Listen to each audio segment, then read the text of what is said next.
ಇಂದು ಸಹ ವಿಧಾನಸಭೆಯಲ್ಲಿ ಡಿಕೆ ರವಿ ಸಾವಿನ ಪ್ರಕರಣ ಪ್ರತಿಧ್ವನಿಸಿತು. ಸದನ ಆರಂಭ ಆಗ್ತಿದ್ದಂತೆ ಮಾಜಿ ಸಿಎಂ ಕುಮಾರಸ್ವಾಮಿ ಡಿಕೆ ರವಿ ಸಾವು ಪ್ರಕರಣವನ್ನು ಸಿಬಿಐಗೆ ವಹಿಸಬೇಕು ಅಂತ ಆಗ್ರಹಿಸಿದರು. ಸಾರ್ವಜನಿಕವಾಗಿ ಈ ಬಗ್ಗೆ ಚರ್ಚೆ ಆಗ್ತಿದೆ. ಈ ಹಿನ್ನೆಲೆಯಲ್ಲಿ ನಾವು ಪ್ರಕರಣವನ್ನು ಸಿಬಿಐಗೆ ವಹಿಸುವಂತೆ ಒತ್ತಾಯ ಮಾಡ್ತಿದ್ದೇವೆ ಅಂತ ತಿಳಿಸಿದರು. ಈ ವೇಳೆ ದೊಡ್ಡ ಗದ್ದಲವೇ ನಡೆಯಿತು. ನಮ್ಮ ಕರ್ನಾಟಕದ ಅಧಿಕಾರಿಗಳ ಮೇಲೆ ನಿಮ್ಗೆ ನಂಬಿಕೆ ಇಲ್ಲ ಅಂತ ಹೇಳ್ಬಿಟ್ರೆ ಕರ್ನಾಟಕ ಸರ್ಕಾರ ಯಾವ ರೀತಿಯಲ್ಲಿ ನಡೆಸಲಿಕ್ಕೆ ಆಗ್ತದೆ? ಈಗ ನಿಮ್ಮ ಕಾಲದಲ್ಲಿ ಸಿಬಿಐ ನಡೆಸಿದಾರ ಅಥವಾ ನೀವು ನಡೆಸಿದಾರ?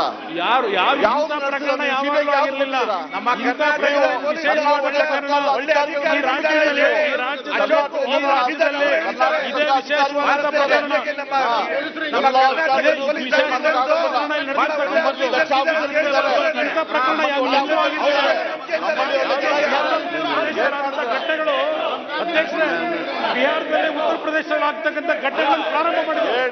ಬಿಹಾರ ಉತ್ತರ ಪ್ರದೇಶದಲ್ಲಿ ಆಗ್ತಕ್ಕಂಥ ಈ ರಾಜ್ಯದಲ್ಲಿ ಪ್ರಾರಂಭ ಆಗಿದೆ. ಕುಮಾರಸ್ವಾಮಿ ಅವರೇ, ಇವತ್ತು ಒಬ್ಬ ಪ್ರಾಮಾಣಿಕ ಅಧಿಕಾರಿಗಳಿಗೆ ಈ ಸರ್ಕಾರ ಧೋರಣೆ ಇರಬೇಕಾಗ್ತದೆ.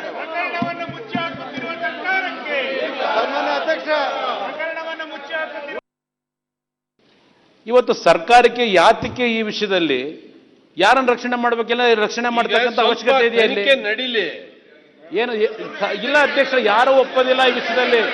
ಸಾರ್ವಜನಿಕವಾಗಿ ಅಭಿಪ್ರಾಯ ಇರೋದು ಇದು ಸಿಬಿಐಗೆ ಹೋಗ್ಬೇಕು ಅಂತ ಹೇಳಿ.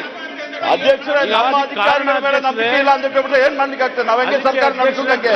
ನಮ್ಮ ಕರ್ನಾಟಕದ ಅಧಿಕಾರಿಗಳ ಮೇಲೆ ನಿಮ್ಗೆ ನಂಬಿಕೆ ಇಲ್ಲ ಅಂತ ಹೇಳ್ಬಿಟ್ರೆ ಕರ್ನಾಟಕ ಸರ್ಕಾರ ಯಾವ ರೀತಿಯಲ್ಲಿ ನಡೆಸಲಿಕ್ಕೆ ಆಗ್ತದೆ? ಈಗ ನಿಮ್ಮ ಕಾಲದಲ್ಲಿ ಸಿಬಿಐ ನಡೆಸಿದಾರ ಅಥವಾ ನೀವು ನಡೆಸಿದಾರ? ಪ್ರಕರಣ ಯಾವಾಗಿರಲಿಲ್ಲ. ನಮ್ಮ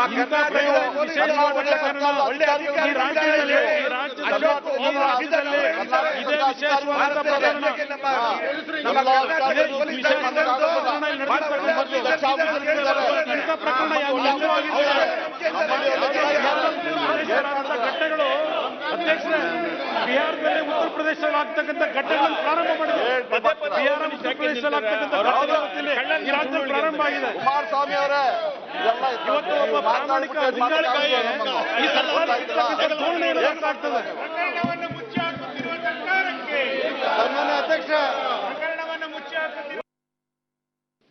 ಇವತ್ತು ಸರ್ಕಾರಕ್ಕೆ ಯಾತಕ್ಕೆ ಈ ವಿಷಯದಲ್ಲಿ ಯಾರನ್ನು ರಕ್ಷಣೆ ಮಾಡಬೇಕೆಲ್ಲ ರಕ್ಷಣೆ ಮಾಡತಕ್ಕಂಥ ಅವಶ್ಯಕತೆ ಇದೆಯಾ? ನಡೀಲಿ ಏನು ಇಲ್ಲ ಅಧ್ಯಕ್ಷ, ಯಾರು ಒಪ್ಪೋದಿಲ್ಲ ಈ ವಿಷಯದಲ್ಲಿ.